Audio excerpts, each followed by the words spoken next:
Hi everyone, today we will do legal dictation exercise number 30. You can get the PDF from description box. So ready? Start.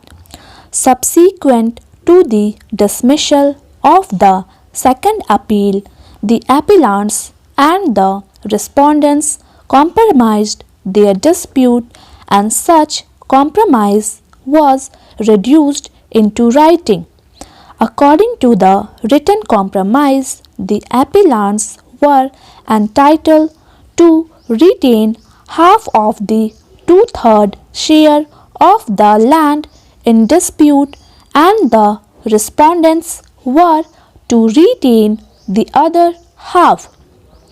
The respondents admitted in their compromise deed that the appellants had taken possession of their share of land when this compromise was presented before the division bench of the High Court of Punjab and Haryana in letters patent appeal which came to be registered.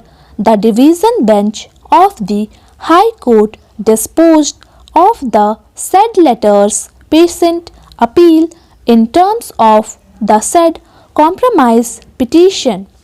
Leaving aside the other facts in the present case, we may state here that a specific defense taken by the respondents in their written statement was to the effect that the suit was barred by limitation in view of Article 58 of the Act because the suit having been filed after about 18 years of entering into the compromise by the parties in the High Court in letters patent appeal must be filed within 3 years from the date of entering into the alleged compromise by the parties.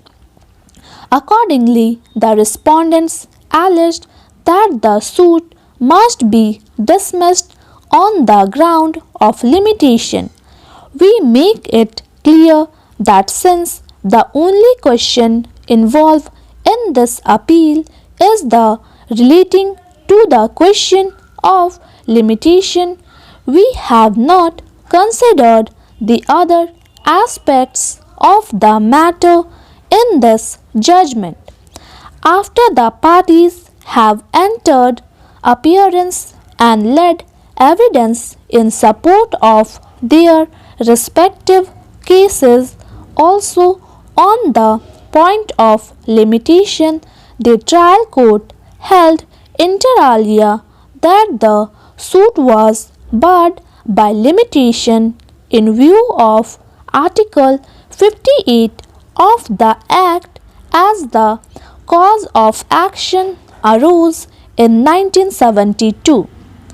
The High Court has not exercised the caution that was expected to while dealing with the judgment of acquittal by the trial court. The High Court was not justified in interfering with the well-considered judgment of the trial court.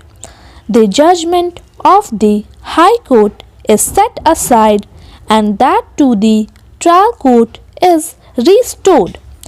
The appellant is allowed to go in appeal to the higher court if he is not satisfied with the judgment of this court. Leave it granted to pursue the matter in any court for final decision. Thank you. Please subscribe my channel Steno Star.